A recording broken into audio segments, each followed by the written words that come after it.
outros vírus aí, né? Então, a gente tem influenza, parainfluenza, sincicial respiratório, né? Então, lembrar das crianças, dos idosos e outro adenovírus, enfim, né? A gente tem N vírus aí que causam essas síndromes gripais, essas síndromes respiratórias. Então, vou falar um pouquinho para vocês aí, né? Até como diagnóstico diferencial da influenza sazonal, né? Que é a famosa gripe aí, né? A gente não falava, né? Não deixava nada, ninguém isolado, né? Antes de tudo isso, aí veio o Covid, veio toda essa questão até de isolamento. Então, vamos falar um pouquinho da influenza. Para quem gosta, né, de virologia, né, desses inimagináveis, né, desses invisíveis, né, que a gente fala, a gente tem aqui uma diferença, né? Do lado esquerdo, a gente consegue reconhecer que é o nosso COVID, né? As proteínas, né? As spikes, que a gente sabe que a mutação delas que fazem essa alteração aí dessas cepas. Então, tem a proteína do envelope, as spikes, né? O capsídeo ali, né? A parte genômica, né? De RNA desse vírus. E a gente tem aqui o clássico da influenza A, que lembra gripe suína, né? 2009, H1N1. Então, é a influenza A que tem essa variabilidade antigênica. Por quê? No capsídeo viral, ali na expressão da membrana desse vírus, eu tenho aqui a hemaglutinina e a neuraminidase. Então, por isso que a gente fala H e N, tá? Inúmeras variações antigênicas, mais de 18, então realmente tem muita coisa. Só para a gente seguir aí o nosso raciocínio, né? Vamos voltar no nosso raciocínio inicial. Então, características gerais, a gente vai ver quem que é esse vírus, o reservatório e o modo de transmissão, e vamos falar um pouquinho do manejo, né? Afinal, a gente falou do Nilumetrilvir lá no Covid e a gente precisa falar do oseltamivir. Então, é um vírus de RNA, a gente tem 4 tipos aí antigênicos, então, tipo A, B, C e D.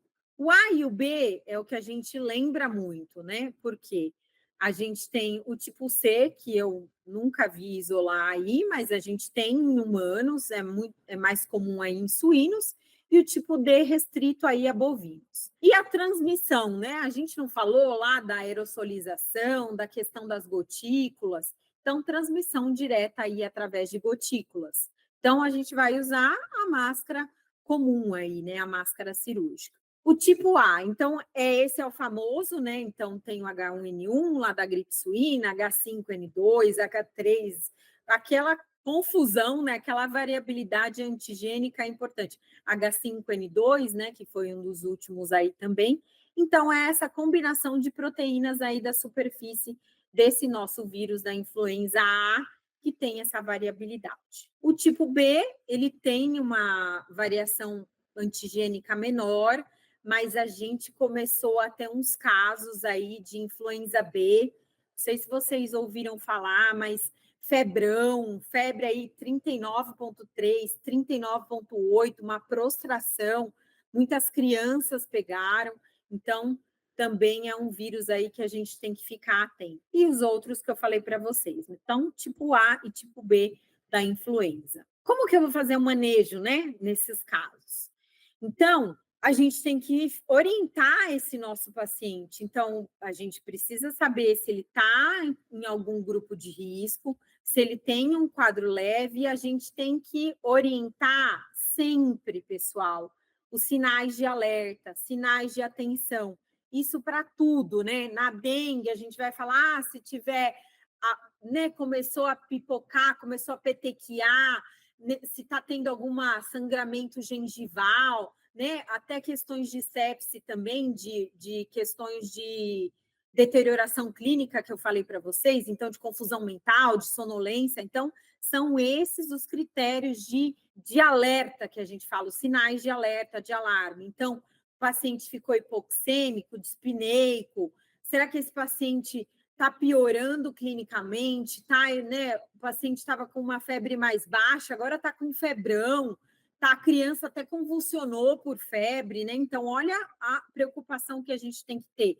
Tá desidratada, né? Criança, a gente tem que ficar muito atento, porque crianças e idosos, né? Sempre aqueles extremos. Eles já são mais difíceis de beber água. Se a gente não der, eles não vão atrás. Se tiver doente, pior ainda.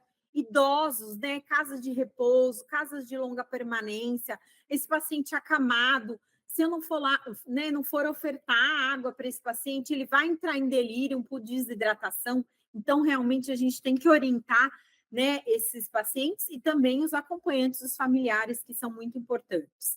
Exacerbação aí de doenças de base, então, paciente A1, paciente DPOC, estava lá bonitinho, né, com seu formoterol, budesonida lá, tal, né, indo bem, e o paciente tem uma doença cardíaca e está descompensando, então, exacerbação aí que a gente fala dessas doenças de base. Orientar o quê? Então, quem são, né, quais são as pessoas de grupo de risco aí, né? Então, quais são considerados aí? Então, a gente lembra muito, né, lá de trás, né, lá de 2009, as gestantes, né? As puérperas que a gente tinha, eu lembro muito bem, porque eu estava no meu R2, e a nossa enfermaria de infecto lá no Santa era H1N1, só H1N1. E assim, idosos, grávidas, pacientes obesos, né? Então, a gente acaba lembrando até porque acaba tendo essa vivência clínica. E lembrar dos pacientes também aí, uso de AS, ficar antenado o risco aí de síndrome de Raynaud.